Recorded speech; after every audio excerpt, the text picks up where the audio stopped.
Hey everybody, it's Brad. And I'm Christa. With the Big Family Homestead, and today we are talking about, well, it can be a touchy subject if you're if you're talking with the wrong type of ilk.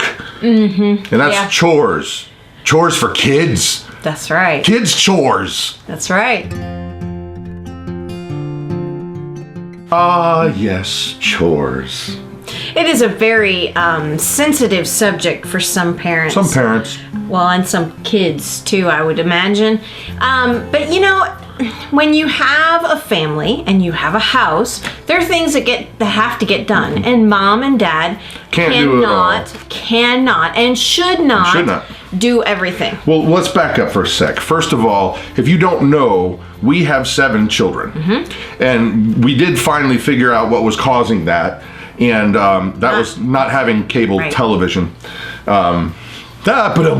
Anyway. Well, we have 7 children. Our oldest is in the Army, so he is not living at home. He doesn't do chores for us now. He doesn't do chores for us anymore. He does them for someone else. Right, exactly.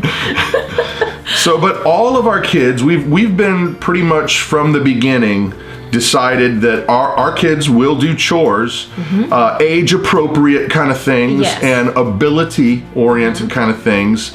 And we were just going to talk a little bit about what we do and how we do it, and being hopefully an encouragement to you guys. Right. So, well, and another thing about chores, our kids don't get paid. No money, no moolah. Because it shows and builds responsibility, character, and accountability for the things that children need to be held accountable for. Right. For example, when you are a child and then you grow up and you move out into the nether world, you're going to need to know these things, and you're going to need to have the drive to get them done and not just live in a hovel all the time. And so we feel like it's actually our duty to make sure that they know how to do all the basic household stuff, and that they are responsible and accountable for doing those things, so that when they're on their own, they have those skills. It's life stuff. Right. Right. If they know how to clean a bathroom. I mean, first and foremost, when the kids are younger, they should know how to make their bed. Yeah. They should know how to pick up their toys, right? Well, at 4 and 5 years old, that's a great time to start teaching them how to do that. Well, before that, they should know how to clean up their toys. However, it's a lifelong skill.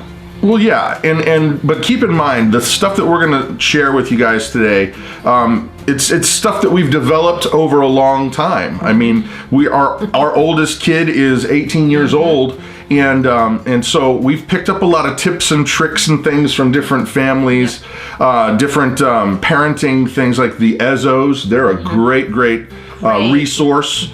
They write materials and have books on how to. What's that one book that's theirs that's... Baby Wise is a great one for when you have an infant. Now, don't get me wrong, a lot of people think that it's a very legalistic book. I like their overall outlook on how to raise a baby and how to... Well, the structure. The structure for a child. A child thrives on structure. And not everything should be written for right. That is not written for every child, because every child is different. You have to take what will apply right for your child. We look at their resources as just that. It's a resource. It's not the Bible. Right. We tweak stuff per kid, and I think that is one of the keys that's really, really important, is that even the stuff we're talking to you about today, it may or may not work depending on your child, and you're going to have to tweak and do those things. But we needed to get out of the way. First of all, yes, we believe that it's a healthy thing to be teaching your kids and expecting your kids to do chores, and especially without money. Yeah. Because they're going to do that for the rest of their lives. And they're going to expect to be paid to clean their room and clean their bathroom. Yeah, and that ain't just going to happen. It doesn't work that way. So for us anyway. So now show them the chart. This is one of the things that we've done for quite a while, and Mama keeps tweaking it. Right. And getting it better and better. So hold that up there. Here. This is for Hope. Here, I'll hold it up in front of me. Okay. That's for Hope. She is an 11-year-old child. Hold on. Phone's ringing. So this is Hope's chart. And Hope is 11 years old, yeah. almost, 11 and a half-ish. Okay. She'd like to say 12, but that's not true. Right, that's not true. And all I did was I printed it out and I put it in one of these notebook sleeves. And then we keep it on the refrigerator and they can mark off when they've gotten their chore completed. And by the end of the week, if they've gotten everything done appropriate, then they get praises. Absolutely, they get praises. Once again, they don't get money. Right. But there are also we'll talk about what happens if they don't do them later. Right. But show them Ruth's. Well, Ruth's is very simple because she's very young. She is young. She's only 5. You have to get dressed in the morning without being told. Clean up your dirty laundry, make your bed, pick up your toys, and bath time is more for me than her because I have to help her still. She's still, she's not on her own yet. But just to give you an idea, an idea of what Ruth does. Age appropriate. Yes.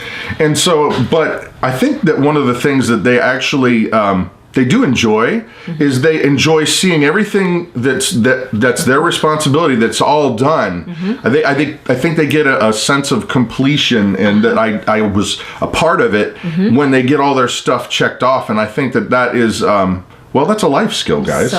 It's a life skill. Yeah, it is. It's a great way for them to. Okay, this is my list of things that I need to get done today, and it helps keep them organized and helps keep them responsible for their own things, their laundry, like Caleb feeds Daisy, and just making sure that everything gets taken care of.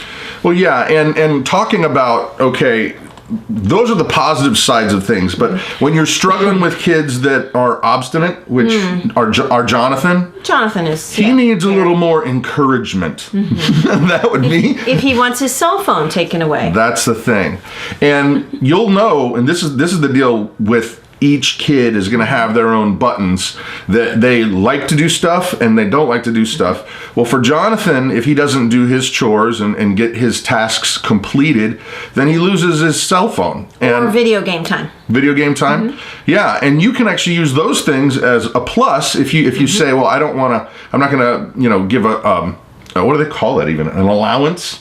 Money. Right, an allowance, You could give them other things, like you can earn video game time. Or a movie. Yeah. The movie of your choice. We've done that. Yeah. Or sometimes if there's a special thing coming up, we'll say, well, you get to pick the dinner. Right. And they like that. Oh, they love that. And like things like video game time or even internet time or whatever it is that they like to do, those are great ways that, like, let's say, for example, that you have... They've done their chores, but there's an extra task that needs to get done.